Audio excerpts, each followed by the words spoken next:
ये शिव शंकर का मंदिर है गांव बुलागड़ी में। देखो इस मंदिर पे आइला मोहम्मद लिख दिया है, जिसपे सामने রিসেন্টলি পুলিশে এক কেস সলভ করছে, যেটার মধ্যে দোষ এটা আসাল মুসলমান মানুষের মন্দিরের মধ্যে আই লাভ মোহাম্মদ লেখছে।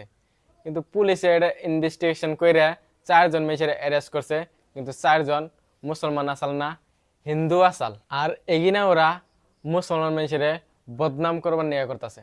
খালি এটা এমনি পয়লা কেস না, এটার আগে গণেশের বিসর্জনের মধ্যে গণেশের মূর্তির মধ্যে পাত্তর মারা মানুষও মুসলমান আসাল না। ওইটার আগেও এক মন্দিরে মূর্তি ভাঙা মানুষও মুসলমান আসাল না। ওইটারও আগে এক মন্দিরে একজন টুপি না গিয়ে গরু মাংস ফেলাইছে, ওইটাও মুসলমান আসাল না। এখন কথা হইলো এইটা যে ওরা এখানে করে কেন নিগে হিন্দু আর বাদেও মুসলমান বানার নাটক হইয়া এখানে ক্রাইম কেন নিয়ে করে। একদম সিধা জবাব, আমরা ওই দেশের মধ্যে থাকতাছি যে দেশে মুসলমান মানুষে ক্রাইম করুক या না করুক, মুসলমান মানুষ আছে যদি क्राइम उती करसे। ऐसा किया जिसमें 4 लोगों को पुलिस ने अरेस्ट किया। इनके नाम जिशान जो कि बुलगड़ी का रहने वाला है, अभिषेक, आकाश और दिलीप, ये तीनों भगवानपुर के रहने वाले हैं। चारों को गिरफ्तार किया।